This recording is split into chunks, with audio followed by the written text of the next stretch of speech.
मैं अपने जीवन के सबसे कठिन दिनों से गुजर रहा हूँ। मेरे सिर से सिर्फ पिता का साया नहीं गया, झारखंड की आत्मा का स्तंभ चला गया। मैं उन्हें सिर्फ बाबा नहीं कहता था, वे मेरे पथ प्रदर्शक थे, मेरे विचारों की जड़ें थीं और उस जंगल जैसी छाया थे जिसने हजारों लाखों झारखंडियों को धूप और अन्याय से बचाया। मेरे बाबा की शुरुआत बहुत साधारण थी। नेमरा गांव के उस छोटे से घर में जन्मे, जहां गरीबी थी, भूख थी, पर हिम्मत थी। बचपन में ही उन्होंने अपने पिता को खो दिया। जमींदारी के शोषण ने उन्हें एक ऐसी आग दी जिसने उन्हें पूरी जिंदगी संघर्षशील बना दिया।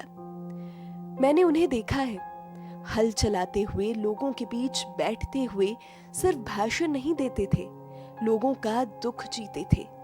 बचपन में जब मैं उनसे पूछता था, बाबा आपको लोग दिशोम गुरु क्यों कहते हैं, तो वे मुस्कुराकर कहते, क्योंकि बेटा मैंने सिर्फ उनका दुख समझा और उनकी लड़ाई अपनी बना ली। वो उपाधि ना किसी किताब में लिखी गई थी, ना संसद ने दी थी, झारखंड की जनता के दिलों से निकली थी।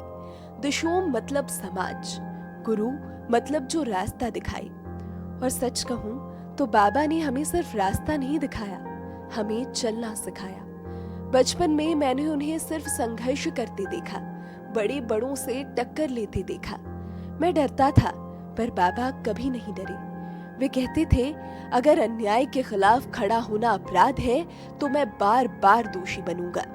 बाबा का संघर्ष कोई किताब नहीं समझा सकती, वो उनके पसीने में, उनकी आवाज में और उनकी चप्पल से ढकी फटी एड़ी में था। जब झारखंड राज्य बना तो उनका सपना साकार हुआ, पर उन्होंने कभी सत्ता को उपलब्धि नहीं माना। उन्होंने कहा, ये राज्य मेरे लिए कुर्सी नहीं, यह मेरे लोगों की पहचान है। आज बाबा नहीं है, पर उनकी आवाज मेरे भीतर गूंज रही है। मैंने आपसे लड़ना सीखा बाबा, झुकना नहीं। मैंने आपसे झारखंड से प्रेम करना सीखा, बिना किसी स्वार्थ के। अब आप हमारे बीच नहीं हो, पर झारखंड की हर पगडंडी में आप हो। हर मांदर की थाप में, हर खेत की मिट्टी में, हर गरीब की आंखों में आप झांकते हो। आपने जो सपना देखा, अब वो मेरा वादा है। मैं झारखंड को झुकने नहीं दूंगा, आपके नाम को मिटने नहीं दूंगा, आपका संघर्ष अधूरा नहीं रहेगा। बाबा, अब आप आराम कीजिए, आपने अपना धर्म निभा दिया, अब हमें चलना है आपके नक्शे कदम पर।